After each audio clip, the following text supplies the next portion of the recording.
evening, everybody. My name is Todd Scholl. I'm the lead learner at the SCEA's Center for Educator Wellness and Learning. I hope you're doing well tonight. Tonight, we're going to be hearing from our member advocate, Cherolyn Allen. And if you are a member of the SCEA, of course, you can call our help desk at any time. If you're not a member of the SCEA, this is just one of the many amazing benefits that we offer our members is this help desk, where if you have legal questions or questions about policy, things going on in your school or your district, you can call our help desk. And Cherolyn Allen does such a remarkable job of working with our members to help them answer those tough questions. Before we get started tonight, I feel like it's important for you to understand that this presentation and its content are intended for general information purposes only and does not create an attorney-client relationship. If you have individual questions, you can contact our member advocacy office or your regional UniServe director. Those numbers can be obtained from the SCEA website at the scea.org. If you are watching tonight, you can join the SCEA at jointhescea.org, or you can text the word join to 48744. If you're not ready to join yet, but you'd just like to learn more about the SCEA and being a member of the NEA, the SCEA, and your local association, you can go to this link now at the bottom of your screen, which is the scea.org/YRO. And of course, you can find all of the cool stuff that we do, including blog posts and videos and panel discussions on our cool website at cool.us. That's CEWL.us. And of course, you can find out all of the events going on with the SCEA at the scea.org/events. And the last thing I want to plug before we bring on Cherolyn is our Dairy Berry of a Day. You can sign up for that, a full day of fun and amazing professional learning with Jed Dairyberry. That'll be taking place at the SCEA headquarters in Columbia on September 30th. And the information can be found at the scea.org/dairyberryday. So without further ado, let's bring on Cherolyn. Cherolyn, how are you doing tonight? I am good. How are you? I'm doing great. And I just want to say thank you for taking time out of your busy schedule. I know you get a lot of calls. And tonight you kind of wanted to talk about two of the major things you get a lot of calls about. One is the new unencumbered time policy that went into effect, and what that means for educators and what they can kind of expect. And also, I know you wanted to talk about class sizes. You get a lot of questions about, what are the policies, what are the state sort of statutes around class sizes. So we'll go ahead and just kind of jump right into that. I know you wanted to start off with the unencumbered time, so I will bring that up and jump right in. All right. Okay. Well, thank you. Thank you, Todd, for having me on this evening. I think you do an absolute fabulous job as well. Just being the head learner with Cool, which is a cool program to have at the SCA. So just appreciate you for that. As you said, my name is Cherolyn Allen, and I am the members advocate at the SCEA. And the disclaimer was presented at the beginning because I am also an attorney. And so we want to make sure that you understand that the information that is being presented here is just that information. And it does not create any attorney-client privilege. And so thank you for posting that prior. So I've been tasked with just talking about, just the different things, the different topics that that come up at the help desk. And I hear so many different things. And, when tasked with that, I thought about the two high top priority, or not high priority, but the two big issues that are presented at this time of the year. Because yes, we know we're at the beginning of the school year, and so what came to mind immediately is unencumbered time, because I would say, of most of the calls that I've had recently, that most of them have generated around this question: which is a new law. It's been it was enacted last year, and the school districts were given roughly about a year to fully implement it. I think it was signed into law about May of 2022. And so the districts had until about July, not about exactly July 1st, to fully implement this law.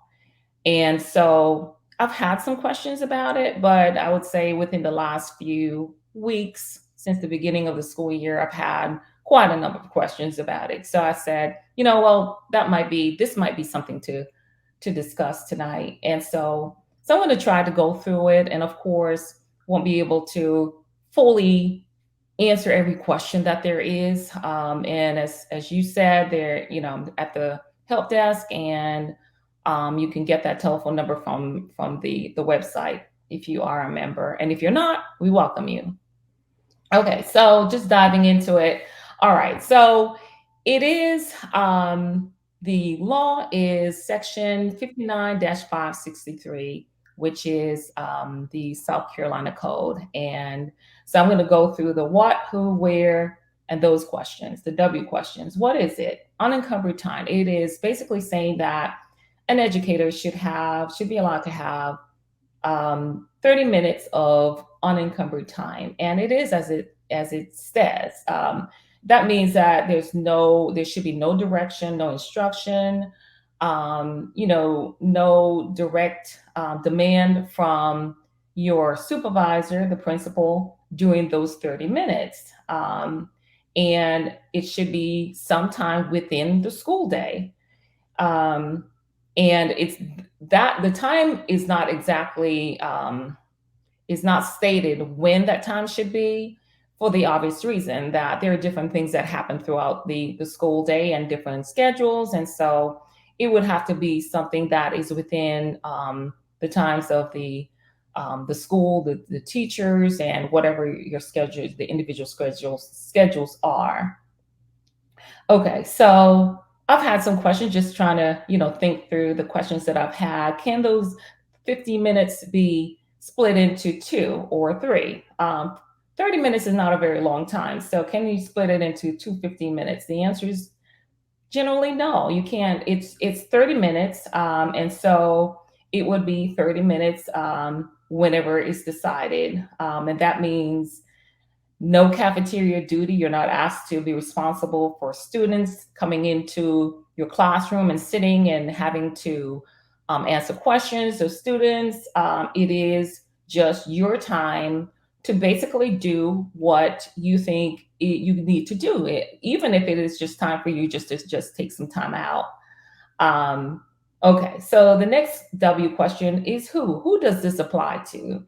And the answer is that it applies to, it's not everybody. It's not all teachers. I've had teachers call me who are high school teachers and say, what does this apply to me? It does not. The statute says that it applies to full-time teachers with who are teaching classes between kindergarten and fifth grades. And so that's who it applies to, the smaller, the lower grades, the elementary grades.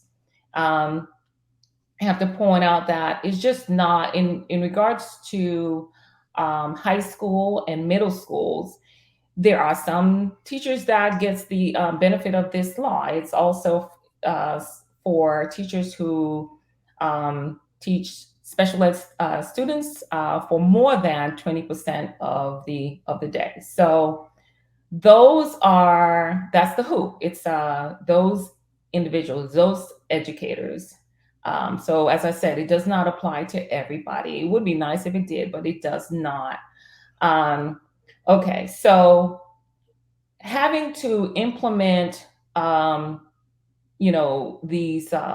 new law, the districts, I have found, just going through and speaking with teachers about, basically what is happening in their schools, and there's, lots of questions that they ask. I have found that a lot of the districts have actually place the policies or place the law in the form of a policy on their website. So it is good that as an educator that you can actually go onto your district's website and actually see it there. And there's not the ones that I've looked at. There hasn't been any, as I can recall. There's no variation from the law, so it is good to to see that. And what I think you put up there, Todd, is there is also a model policy that was actually developed by the Department of Ed, and that also is so helpful. And I believe that it is on our website, but it gives you, some of the different scenarios for this new law. And I'm gonna, because my eyes are not as good as they used to be, I have it right in front of me, so I could just look at it from here. But okay, so it tells the purpose, and then it goes into, you can see that for yourself, but the procedure and how to implement the unencumbered time. And this is important because it's new. It was new for all of the districts, and so there were a lot of questions being asked, and so this was developed so that as sort of a guidance for them to just follow along. So I'm just going to go straight to the third paragraph. The placement of unencumbered time within the workday is flexible. Is based, as I said, based on the staffing and the scheduling needs of each school. So it's a conversation, or just a implementation between the principals and the teachers. All right, so examples. It must not, the unencumbered 30 minutes must not include parent-teacher conferences. If you're asked to go to a parent-teacher conference, are you being given your unencumbered time? That's a definite no. If you're asked to be on bus duty for 30 minutes, is that unencumbered time at the beginning of or the end of the school day? Is that your unencumbered time? Absolutely not. Here comes the bigger question: IEP and 504 meetings. No, absolutely not. If you are asked to go to these meetings, you're not being allowed your time to be on your own without any types of demands, no responsibilities. No, it would not count. Professional developments. If you decide that it's not directed, that you want to participate in a professional development on your time, then you can make that decision. But if your principal tells you that you have to go to a professional development activity at, I don't know, 2 o'clock in the afternoon, then it might be that's different. So, and then the rest of that fourth paragraph basically goes through what I just said already, which is you should not be responsible to manage, supervise transitioning of students to and from classes, lunch, recess, or any other activities. Okay. The next paragraph is the provision of 30 minutes of unencumbered time must not be achieved by expanding the expected work hours for teachers before or after the school day. That is very important. I get a lot of calls about that. It's being said that, in order to fit in that time, the principals are saying, well, you can take your 30 minutes before school starts, or you can take it after school starts. And that should not be. It should be within the school day. So not, in other words, not at the beginning or the end. And so if that is happening, that is something to question your principals about, because I don't think that was the intent of the law. I want to say, though, there was a question about if you have an IEP meeting at 3 o'clock every day, whether or not, you would still be asked to attend that IEP meeting at 3 o'clock every day. And that is a little that question depends. If it's being if you are being asked to go to an IEP meeting um, at 3 o'clock every day, then and you could potentially continue to be asked to attend an IEP meeting every day at 3 o'clock. And so, as long as you're getting your unencumbered time at some other point of the day. Um, the other question that has been asked a whole lot is about planning time. And if you have planning time um, at a certain point, you have planning time at about 11 o'clock every day. And are you additionally entitled to another 30 minutes of unencumbered time? And then that's where it gets tricky because you potentially no, you will not be if you have planning time, because planning time is the true understanding of planning time is that you are able to plan. You can, work on your own. There's not supposed to be any instruction from your supervisor. And so at that time, you should be able to do whatever you need to do. Do you get 30 minutes on top of that? And the answer would be, from what I'm understanding, is that no, you would not get an additional 30 minutes. And so I know that has been a big question. So just again, going through the model policy here, and just the things that could come up in a in the school is that it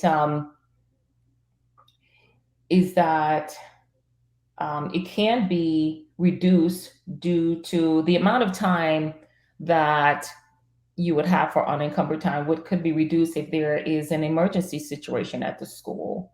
And so, the it says such circumstances could include, but are not limited to, emergency drills or an insufficient number of staff and substitute teachers to maintain instruction in the school. And so, nothing is, well, how do we say that? Life is just fluid. So things are happening all the time. And so, it's just having to look at to see whether or not um, it makes sense, or if what has occurred to disrupt the unencumbered time is reasonable. And so if there is an emergency situation, or if there's not enough staff, can they make some adjustments? Yes. But then the question becomes, well, how long does that adjustment go on for? And, because it should not be a permanent adjustment. It should Right. be something that is temporary, so that it's, you're able to adapt and adjust as life happens. And so, if it continues, then, you as an educator would have to, or would be able to, speak to the principal about it. Right. Uh, okay. And so moving on to the next situation is penalty. And so I just mentioned that if there is an issue with the unencumbered time, the proper way to adjust it is basically to go to your principal about it. Should you go straight to the school board or to the district office? I would say no. I would say that the first step would be to basically it probably would be better to speak to the principal about it, and also put it in writing that you've been asked to do these things, and that that's not your understanding of what the unencumbered time encompasses, or should encompass. And so, address it that way. And as the model policy shows, that there is strict regards for it. It says that the intentional failure of the school's principal to provide eligible teachers with 30 minutes of unencumbered time may result in appropriate action under the district's disciplinary policy, and may be sufficient cause for the suspension or revocation of such person's educator certificate pursuant to the law. So that's serious. And, so it means that the legislators intended for this to be applied and to be abided by. So, which is the reason why, it's such a serious code that it's necessary for a teacher who feels that it's being violated to address it with the principal first before they went straight to the school board or to, the district office about it. And so that is the information that I have about unencumbered time. Of course, that it's just so vast that we could talk about it for for a long time. And I think that we actually use that 30 minutes pretty quickly. But we can, if, like Todd, as you said, if there are any questions about it, people can always call the help desk. And 80, I think 803-551-4153. And we can talk about it if you are a member. Okay, the other thing that I wanted to talk on, and it's, it would be quick, is I wanted to mention caseloads, because that is a question that is asked a lot, especially at the beginning of the school year. I have 35 kids in my class, and I teach this particular subject. I teach that other subject, and is that right? Should I have to, have this amount of students in my classroom? And I always go straight to the regulations. This is the South Carolina regulations, and the site is 43-205. And you can bring it up. If you were to put that into your Google, you can bring it right up. And it gives you a list of all of the subjects. Well, not all the subjects, but it gives you the grade levels and, what is expected in terms of class sizes.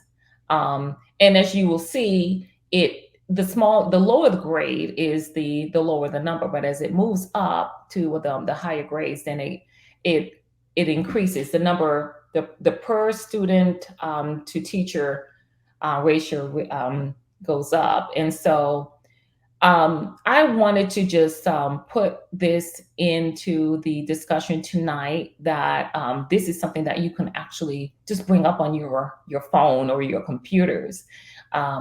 I want to give the caveat that with this, there's always waivers. Some of the schools do ask for waivers based on, as we all know, there's a great big shortage of teachers. And so they're always trying to, find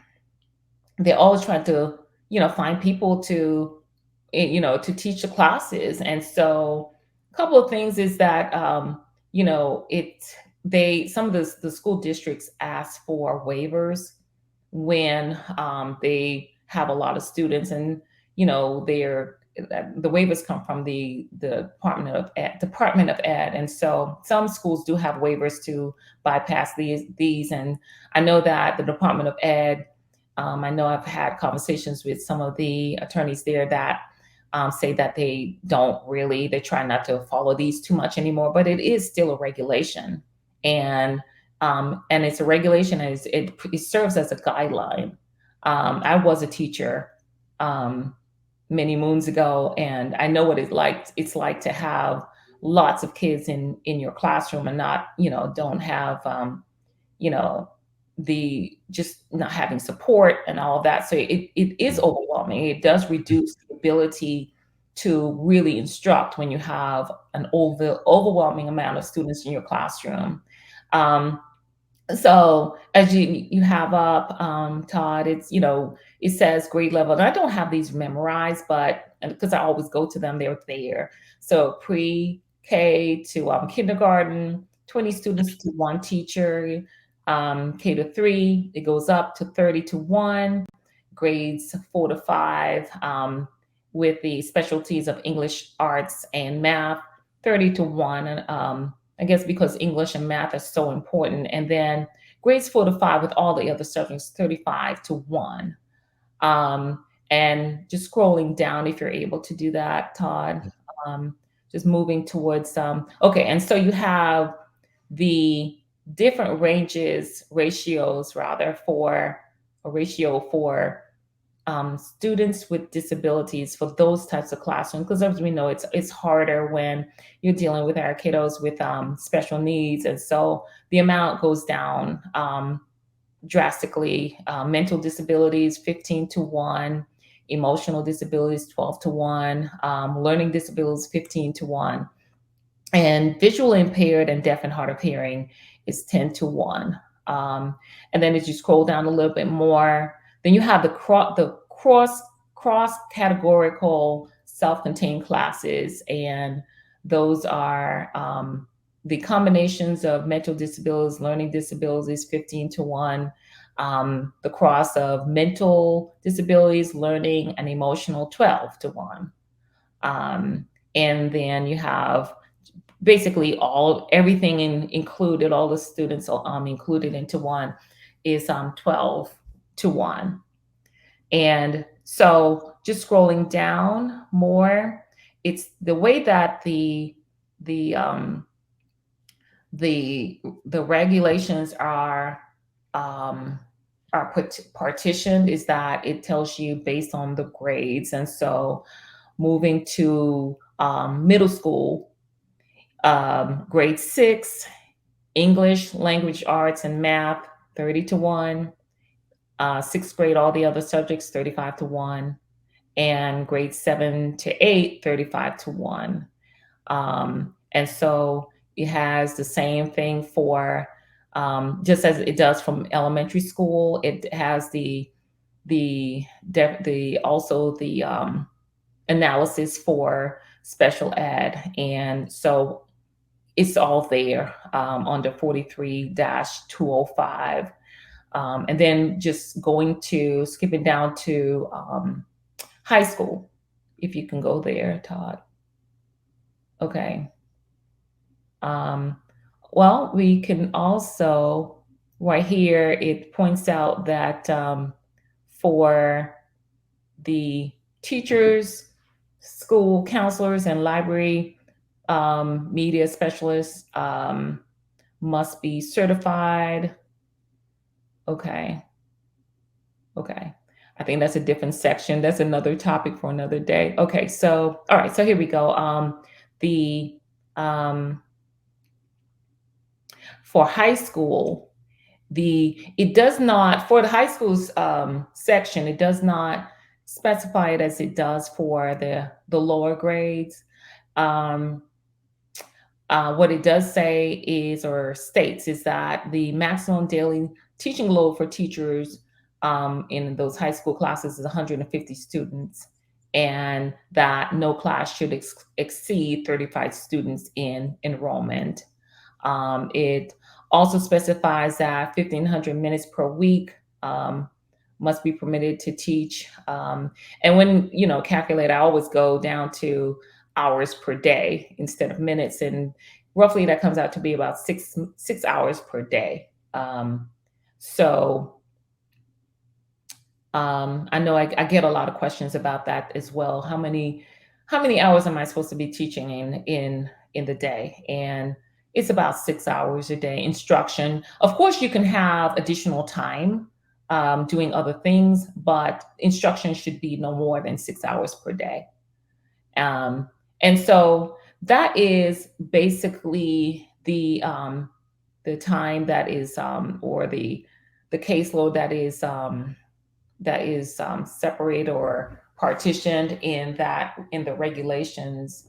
Of course, I always say to our members to call in that if it is at the beginning of the school year, it's always good to give um, the principals a little bit of time to just kind of get the schedules adjusted. You have students who are starting and students who are changing schools or coming in, changing out. I would say giving your administrators, to be fair, 2 to 3 weeks just for them to be able to adjust the schedules, and you know if it is going into your third or fourth week and you still have 40 kids on your caseload, you definitely should be saying something about that, and starting with the principal, that you basically saying that, what, I have a lot of kids here. Of course, it never should be in an offensive way, but just Right. basically saying that you have a lot of, over the amount, and being able to bring that up, and printing it out and sending it to them is always helpful. I've done that many times, just, working with our members. So that is basically what I wanted to present here. Of course, there's so many things that we could talk about, and we will be continuing these conversations, Todd. So there's so many different things that we will be talking about, but I felt that today, because of just it being the beginning of the school year, that it would be good to start off with this. Yeah, I think these are two really important issues. One relatively new, and one that's been an issue for years and years. And as a former classroom teacher, it's always Mhm. good to know exactly what the statutes say, what the regulations are, so that you can very objectively and calmly, like you said, go in and have that conversation armed with that information. Right, And I love your point about giving some grace to school leaders as they sort of sort out schedules and class sizes. I mean, right, that's a very complicated, difficult, and very challenging thing to have to do, to balance all that out, and to balance the needs of the students and the teachers and so forth. And they're trying to thread a lot of needles, but I also think it's really incumbent upon teachers to stand up for themselves, because, it was our union that fought and won this unencumbered time, and it's us together that hold accountable school leaders and districts to these regulations, to these laws, to ensure that educators are not being exploited, and that they have a reasonable amount of time to mhm, plan, and just for themselves, just to use the bathroom, and to eat, and to rest for a few sure. moments during the day, and then As also not to have huge class sizes where they're burdened with so much paperwork and things to grade after school, and calls to make, and the kind of communication that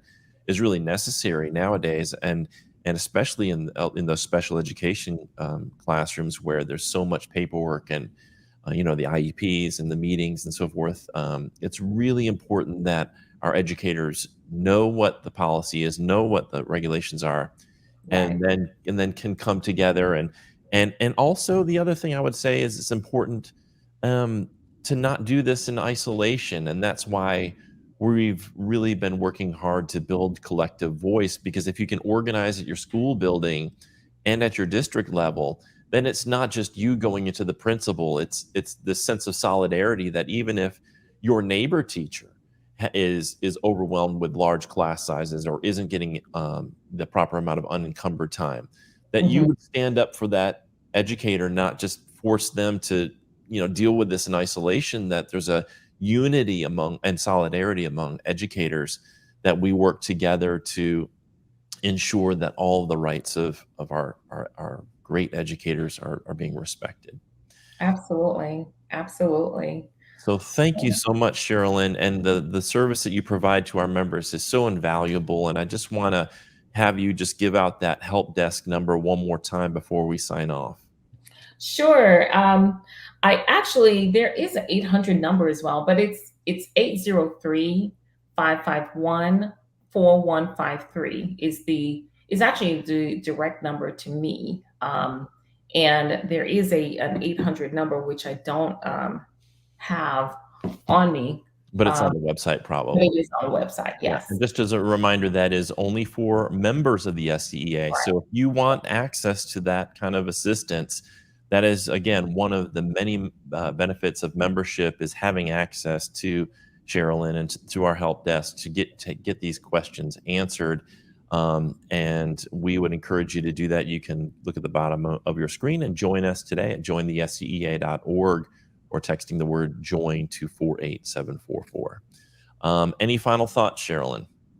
No, just thank you for having me, and I look forward to the next time because we will be doing this, having these discussions regularly. So I look forward to the next time. Well, thank you, Cherolyn. Thank you for being there for our members. They're so busy, and they don't necessarily have all the time in the world to look up these laws and dig into I mean, there's so much to read and figure out, and you do such a great job of digging in and knowing exactly, what they need to know, so that when they call, you've got those answers for them. So, thanks again for your time tonight. Thank you, Todd. Thank you, Todd. All right, that's Cherolyn Allen, the SCEA's member advocate. We appreciate you tuning in tonight. We hope that you found this live stream helpful. Tomorrow night at 7 o'clock, we are going to have a live stream with members of the Florence Education Association. John Huggins is going to be there. Shamir Tisdale is going to be there, and Angelica McDonald. So you're definitely going to want to check that out tomorrow night. And again, if you missed it, we just released a blog post by Steve Newsom, who's an incredible writer. And you can find that on the Cool website at cool.us/post/Sisyphus, or you can just go to the Cool website at cool.us, scroll down to a section that's called Cool Views. And you'll find all of the live streams that we do housed at that website. So if you miss one, we've got probably 70 to 80 live streams already housed at that website, including amazing panel discussions and all kinds of topics that might be relevant to you.